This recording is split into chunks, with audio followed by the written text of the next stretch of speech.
So anyway, she talks about this demographic entitlement programs, which are out of control, the entitlement programs, out of control. Not only that, she has no way of doing, I'm not criticizing her for not doing this. She did the right thing. She's taking historical data. But you've got to look at what's happening today and try to extrapolate that in some, even if it's an assumption of what's going to happen in the future.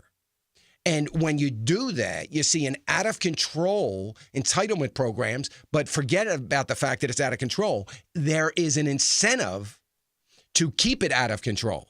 They're actually incentivizing the American people. We had 806,000 people drop out of the labor participation rate last week.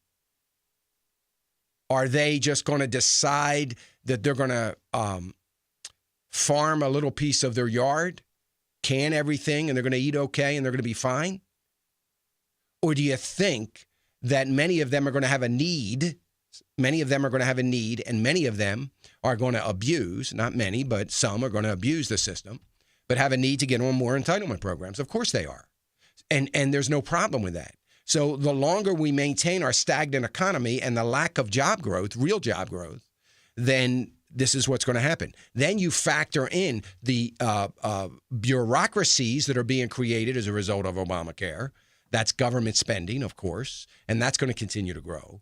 And then you factor in these other things, the incentives that Obamacare is giving to insurance companies and such, and look at the past history of entitlement programs, and just remember the past history of healthcare. Just remember, for the next 3 years, the federal government, you and I, our taxpaying dollars, are subsidizing all the states for the Medicaid people. The people are signing up for Medicaid. Now, someday that's all going to be on the states, and the states are going to be in big, big trouble, but they don't have the foresight to see that.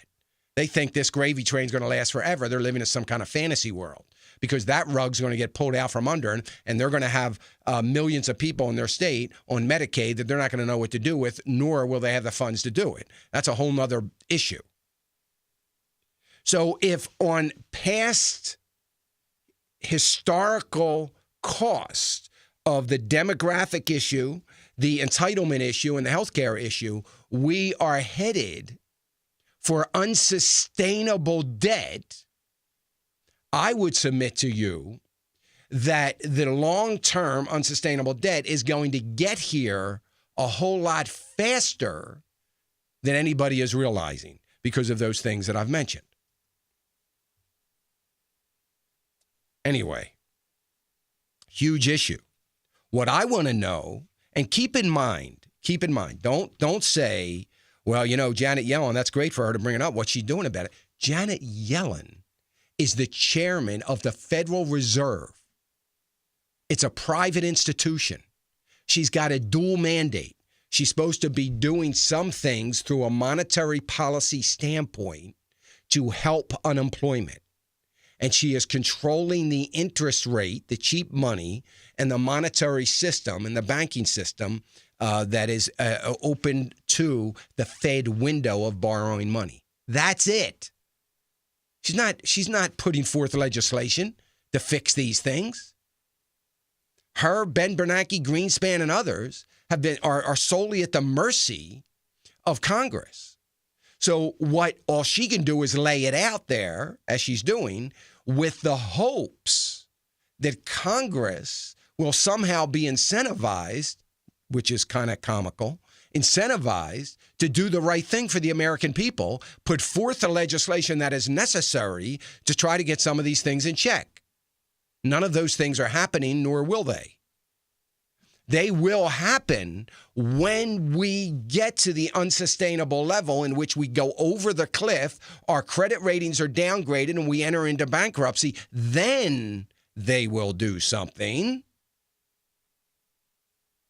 But the idea that they're going to do anything now is lunacy. So all she can do is put out the red flags. All the while, we've got Republicans raising the white flag and Democrats raising the green flag. Is all full steam ahead. Or we're pretty much finished because we've won all these battles and all these wars.